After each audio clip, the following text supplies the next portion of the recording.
stand for freedom, though freedom is never really free. We earn and strive for brotherhood, protecting our liberty.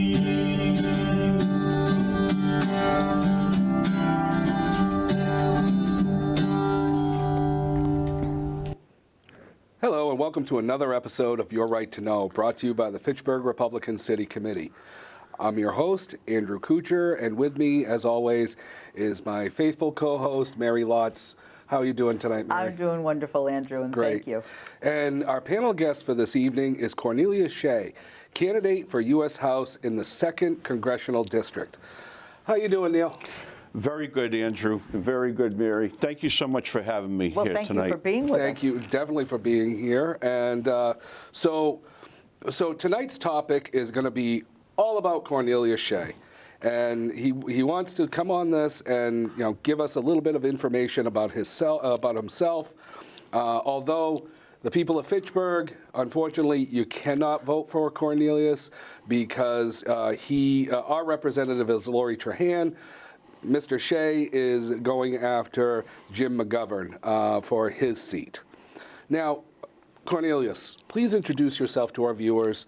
Tell us about why you made the decision to run for your first time for a national public office and against an entrenched incumbent, Jim McGovern, and tell everybody about your childhood, your military experience, and you being an educator in Worcester. Thank you for that question, Andrew. Well, I grew up in a public housing project in Worcester, Mass. To a single mom, and it was a great place to grow up. It was by Coast Pond, we had swimming, we had fishing, we had plenty of kids. It was a veterans project back in that day, so it was all World War II and Korean War veterans that happened to be divorced from their wives. So we grew up, basically, none of us were fathers there. But I'll tell you something, it was a great place. There was plenty of kids, plenty of adventure. Every day was an experience. We got the occasional character building punch in the mouth, growing up. And things were a lot different back then. But it was great training ground for the Marine Corps because just about all the kids I grew up with went in the Marine Corps or in some other branch of the military. I was blessed to be able to get a financial aid scholarship to go to St. John's High School. And from there, I went on to St. Michael's College, where I was the first one in my family, Shea, to graduate from college. My mom and dad both didn't graduate from high school. So my father, of course, World War II came around, and he was born in 1924. You do the math. Yeah. His senior year, World War II, he was off into the Pacific fighting. But anyway, I'm a 20-year Marine Corps veteran. I did 4 years enlisted as a rifleman during my college days. And then when I graduated college, I went to the 119th Officer Candidate class down at Quantico and became a second lieutenant in the Marine Corps, which affectionately in the Marine Corps, they called us Mustangers because we both did enlisted and an officer time. I was in the amphibious assault vehicles, which you probably see them. They go from ship to shore. They bring troops ashore. And then once they're ashore, they become part of the mechanized infantry. So you're involved in all aspects of the attack. Thank God I never had to do it live because I would be in the first wave, and the first wave pretty much got annihilated. It was the build-in for second and third, fourth. I wouldn't be talking if it was ever a reality like in World War II. We see that a lot depicted in the D-Day invasions. Yeah, and it was like that throughout the Pacific, too. Now, when I left active duty, I stayed in the reserves, and I had billets as an infantry platoon commander, infantry company commander, battalion operations officer, did a couple tours over in Korea for Operation Team Spirit. Ironically, protecting their border, from North Korea. We'll probably get into that a little later. And so 20 years in the Marines altogether. When I left active duty, I went to work for AT&T. I became an account executive down in New York, out of White Plains, New York, handling 300 or so mid to major accounts. I got moved up to Boston, Mass. to become a sales manager up there in charge of 12 sales reps, thousands of accounts throughout New England. I had a promotion opportunity to go down to New Jersey. I met my wife. She didn't want to move, so I went into teaching. And at teaching, I was at the Worcester Alternative School during the day and the Jerry Creamer Center at night. Helped the most at-risk students, and I tell you, the wilder the student, the better I liked them, and the better I got along with them. And that's the truth. I probably sent maybe, in fact, didn't send anyone. 2 kids kind of ran out of the room to go to the office in a 30-year career. I never sent anyone to the office, which is probably a record. But anyway, I'm retired from that, and the reason why it's important to go over the background is because my opponent, Jim McGovern, he never worked any job outside of government. He became an aide after college and then a congressman. And he's in that bubble down in Washington, D.C. and thinks everything's great. He doesn't get to experience some of the negativity of his decisions, which I have, and I could get into that later if you want as well. But So you're a first-time candidate. Yes, sir. Were there any surprises along the way? I mean, as we're recording this right now, we're 2 weeks to the election, so nobody knows what's going to happen. By the time our viewers are seeing this on TV, it'll probably be after the election. So there's a lot of anticipation, a lot of excitement. What have you experienced since deciding to run? First off, Andrew, thank you so much for you running, because you know what this entails. I do. And it takes a lot of courage to lay it on the line, and you're getting interviewed. And because I've pretty much self-funded, and you know probably about that too. It takes a lot to do this, and I don't think people realize how much it takes. But so I want to thank you. I appreciate that. It's probably one of the toughest things I've done. But I met great people. I met some of the best people ever. Unfortunately, one of my best workers, David Du Bois, passed away last Tuesday with a heart attack. And I'll tell you, that he believed in me before my family believed in me in running for this. But what happened was on June 30th, I found out that Mr. McGovern was running unopposed. So I had my sister pick up signature sheets from the Springfield Secretary of State's office. And in 3.5 weeks, and Mary, you know about this, you've been a big help for me too. In 3.5 weeks, I got over 3,200 signatures, which is incredible. To put that into perspective, I think that has to be a record. I think so. To put that into perspective, you only need 150 to become a state rep. And you need 300 to become a state senator. So 3,200, 700 of those were disposed of for various reasons, crazy reasons. But I had more than enough to get on the ballot, and I'm on the ballot as an independent. But it's challenging when I had no campaign team. I'm the campaign treasurer. You have to look at FEC rules for fundraising, and so you don't get in trouble with them. And I'm sure they would lock me up for $5, but my opponent, you know, has millions, but they don't make this easy. And to give you an example, ballot, you know this, I'm sure, and Mary, you probably know this as well. Ballotpedia.com tracks all the races in the country. And Massachusetts, which was the cradle of democracy, the shot heard around the world, yet Lexington and Concord, which your students, I'm sure, are aware of. Well, guess what? Massachusetts is the least competitive state in the country. What do I mean by that? 5 out of the 9 congressional races have no one running. Yep. And numerous state rep and state senate races have no one. We're the least competitive out of all 50 states. Now, when I saw that my opponent was running unopposed, I told my students, and there's a lot of them here, it reminds me of being back in the classroom, of, you know, shoot for the stars, and if you want to do something, do it. You know, I would feel like the biggest hypocrite in the world if I didn't. I was teaching this for 30 years, and all of a sudden I got an opportunity to do something to change the direction of this country as far as the best I can do. And I wouldn't be able to look myself in the mirror if I didn't do this. And plus training a lot of officers in the Marine Corps. My last assignment on active duty, I was training new officers at Officer Candidate School as a leadership instructor. Well, some of those officers went off into combat and never came home. And some of them lost limbs and arms and legs from explosive devices and whatnot. And so if they could do that, and plus with my student, I had to do this, and that's why I'm running. Neil, let me ask you, you know, Andrew certainly knows this. We would never bring on someone who's not a Republican to be on our show. That's not what our show is about. We promote Republican and conservatives. But and you're an independent. Yes. But you are a true conservative. Yes. But you were raised very much a Democrat. Yes. So when you changed to be an independent, well, you didn't change from a Democrat to be an independent. I'm a little confused about that. But you were unenrolled at the time you went to apply. So that's how you could then declare yourself.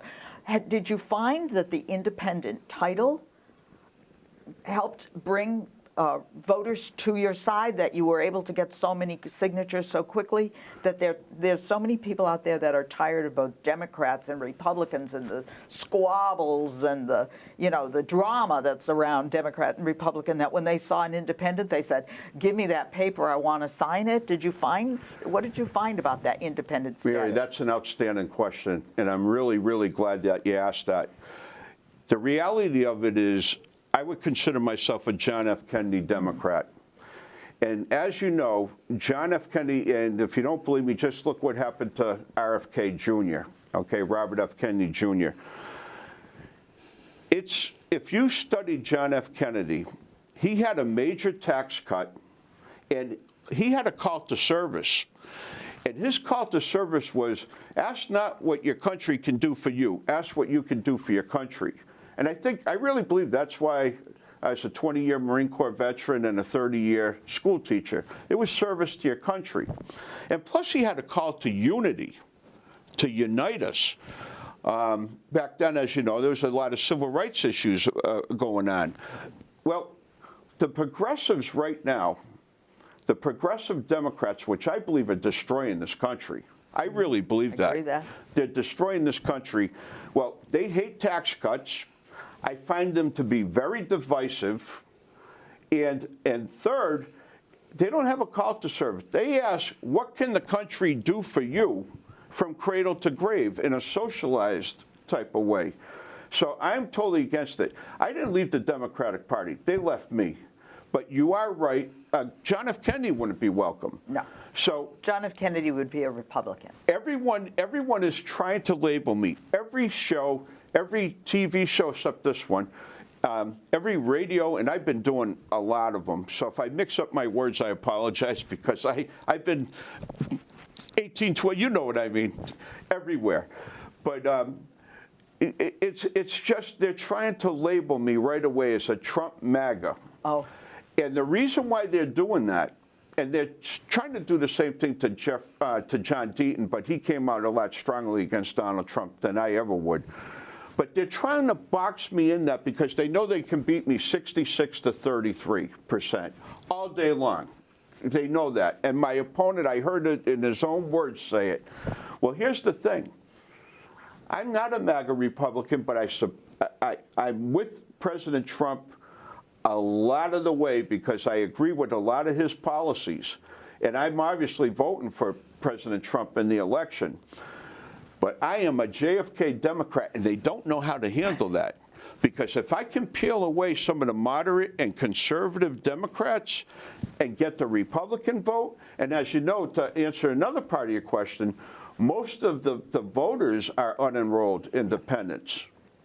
So I think that's the way, that's the winning formula for this. And I'm not in this to make a good showing. I've been working too hard, and there's a lot on the line in this election, and I'm in it to win it, as crazy as that sounds, but I'm one of Uncle Sam's misguided children, which is a nickname for the Marines. We're a little stupid like that. Everyone's telling me you got 1,000,001 shot. It's 1,000,001. It's crazy. You're never going to win. You're never going to win. But you get me on that ballot, which I am, one-on-one. Either you like the way how things are going, you're a progressive, then vote for Jim McGovern. You're going to get a lot more of the same. But if you think things aren't so good, well, take a look at me at my position, SheaForCongress.com, and give me a chance. And that's what I'm asking. Mm-hmm. Now, we're both running. We've met each other many times on the campaign trail. And I respect the heck out of you for doing that. And I respect you because my race is only district-wide. You're going statewide. So I can only imagine, like, when in my race, I'll have to be in Uxbridge, at a certain time. And, like, just this weekend, I have to be in Westford at a certain time in the morning. Then I have to be back in Fitchburg for another event, in the early to mid-afternoon. Then I have to go all the way down to, I think, Rutland, in the early evening. And then I have another event in the early to late evening, and that's just one day. Mm-hmm. How do you do it statewide? I'll tell you, it's as you know. Well, first of all, you're still working. You're still going to provide for your family. That's true, right? So it's a lot tougher for you because I'm retired. But when your pension is worth 30% less in 4 years of this crazy inflation, I don't want to see, and young kids coming up, how difficult it is. I'm willing to sacrifice that, but it's easier for me because I'm not in your situation. If I had to provide for my family, I couldn't do this. Okay, so I don't know how you're doing it.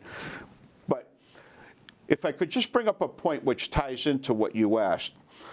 I was asked what I thought about term limits, and I'm for term limits all the way.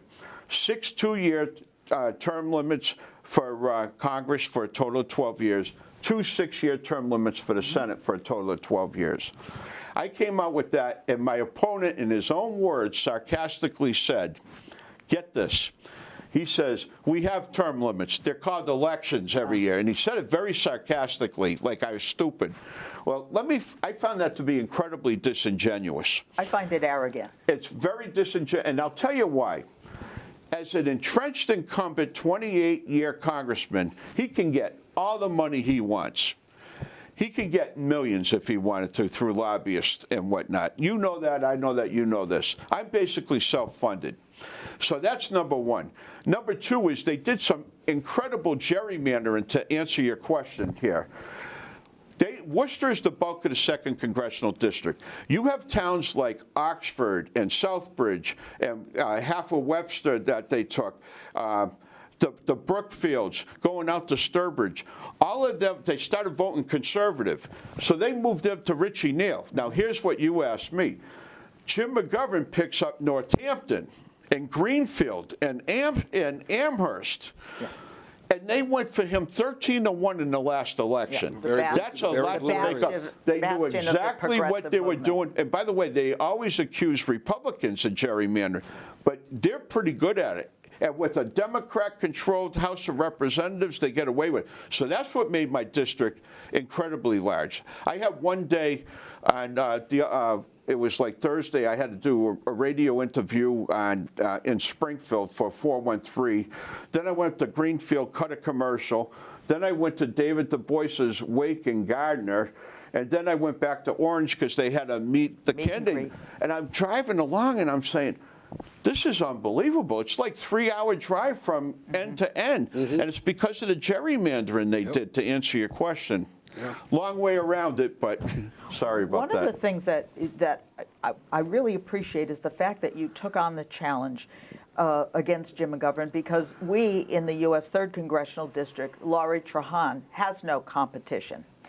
And I was standing outside. We, of course, started early voting on Saturday, and a couple from Ukraine came up, and they met us standing out for President Trump. And they were beside themselves. And they came right up to us. They obviously knew what side we were on. We were on their side because we had our Trump signs. But they said they couldn't believe it when they were in the polls. They realized we had so many races in this election that weren't competitive, that we had nobody up running against. How do you look at that because you took on the challenge? Why do you think so many people don't want to take on the challenge of running for office? And that's for Andrew too, by the way, because I'm sure if Andrew didn't have the courage to run, that Mr. DiPaolo would be running unopposed. Right. So right back at you with Andrew, and he deserves a lot of credit. But why do you think that people don't run? Because of how difficult they made it. And if they really, you mentioned earlier about getting the signatures, it was very easy as an independent, easier, because we could get Democrat and Republican. But I can't imagine how tough it would be to get like Republican signatures like you had to do.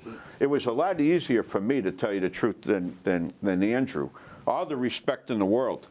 But so we did it. It's tough.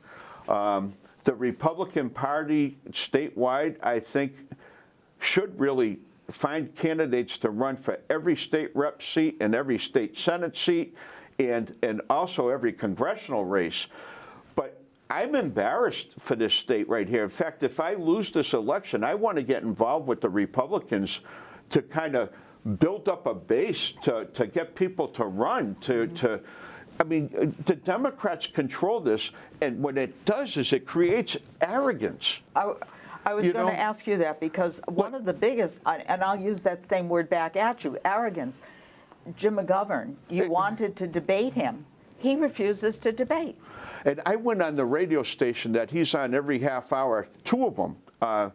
The K-Zone up here, I went for Equal Time, and the fabulous 413 out in Springfield. I walked in there. They were amazed that I walked in there, because they did a print article on me where they actually fact-checked me in the middle of the article. And I still went in there because I got to do it. I got to get my name out there somehow, and I don't have $1 million to do it. But let me give you an example about the arrogance. And it brought my wife on board, because my wife really wasn't into this at all, right? She would be like, yeah, you got issues. You got serious issues, thinking that you'd take on McGovern. But we're sitting around listening to a radio program, and he's on there. And he goes like this. He goes, this is a critical election. We got to get the vote out. We got to make sure we win this. Democracy is at stake. I'm going to be going all over the country working for Kamala Harris to get her elected. And my campaign team is going to be up in New Hampshire, which is a battleground state. Now, my wife was in the kitchen hearing it. I got the volume up loud because I'm a little hard of hearing. And my wife comes out and says, you know, son, thank God you don't have a big ego. And with the name Cornelius, you can't have a big ego, right? And plus, growing up in a project, got that knocked out of me real quick. But anyway, if you think about that, if I did, I'd be like, I'm out here busting my rear end everywhere, not sleeping at night because I think I'm going to drop the ball on something the next day, and I don't want to do that because I don't want to offend anyone. And it's just, she's like, you're not even a blip on his radar. He treated you like a pesky child. Yeah, like it's like and you know what else I hit him with? He supposedly shoestring, which is a report. They did a study on Jim McGovern about he's still getting corporate financing and whatnot. Of course, there's strings attached. I don't have that problem because they're not seeking me out to donate to my campaign. We'll get that straight right away. But what happened was they said that he spent over $1 million on this campaign. I know he didn't spend a nickel running against me, but he's sending that money all over the country to competitive races. Now, say, for example, you're a hardworking fireman. You get $100, you send it to Jim McGovern. He sends that down to Congressman Bowman, who is the principal in New York, who's a fellow progressive, who happens to pull a fire alarm to delay a vote. Right? So here's this fireman. His money thinks is going to McGovern, but it's going to a guy that he would never want that money to go to. It's just crazy. I don't have that problem because I'm not getting any corporate money. I'm not beholden to anybody. So we actually have about, what, 5 minutes 5 left? minutes. So this will probably be, if you don't win, Neil, will you run for U.S. House of Representatives or any other positions in politics? I'll tell you, as you know, I don't know how many, have you been in other races? Many. Okay. I don't know how you do it. I really don't. People at Fitchburg should really, really be honored and honor you for that. This is tough. I'm not going to lie to you. This is probably one of the I did a lot of tough things. This is tough to do. I don't know how you keep going back for more, but God bless you. I think what I would like to do is I think that I'd like to get involved with the Republican Party, and if I lose, and try to get them on track, because, I mean, they might as well be non-existent. They only have 2 Republican candidates running for Congress. There's 2 independents, although I'm a Republican, really, and probably more conservative than a lot of Republicans. And look at all the state rep and state Senate races. It's an embarrassment. Yeah. I would really like to get involved What in about that. the Maha movement, the Robert F. Kennedy Jr.? And look what they did to him. That's what I'm saying. I'm a JFK Democrat. That just gives credence to my father worked on JFK's campaign, Robert Kennedy's campaign, Ted Kennedy's campaigns.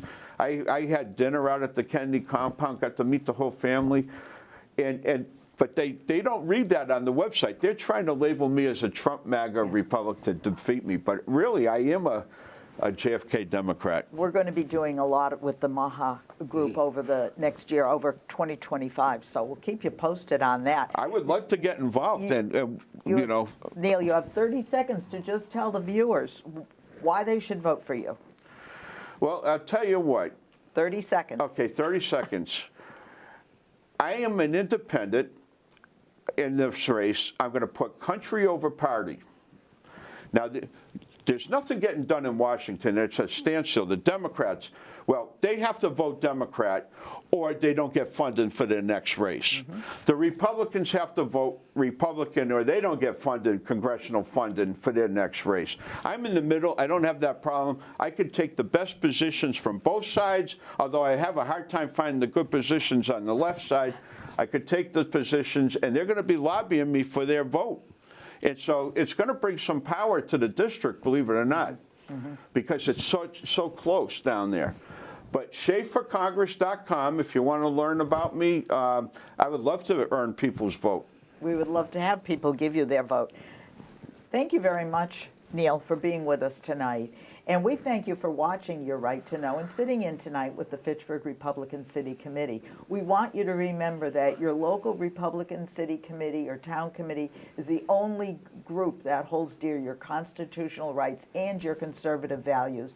We believe that GOP stands for growth, opportunity, and prosperity for all people, and we will always stand for your freedom. Thank you and good night. America, we stand for freedom.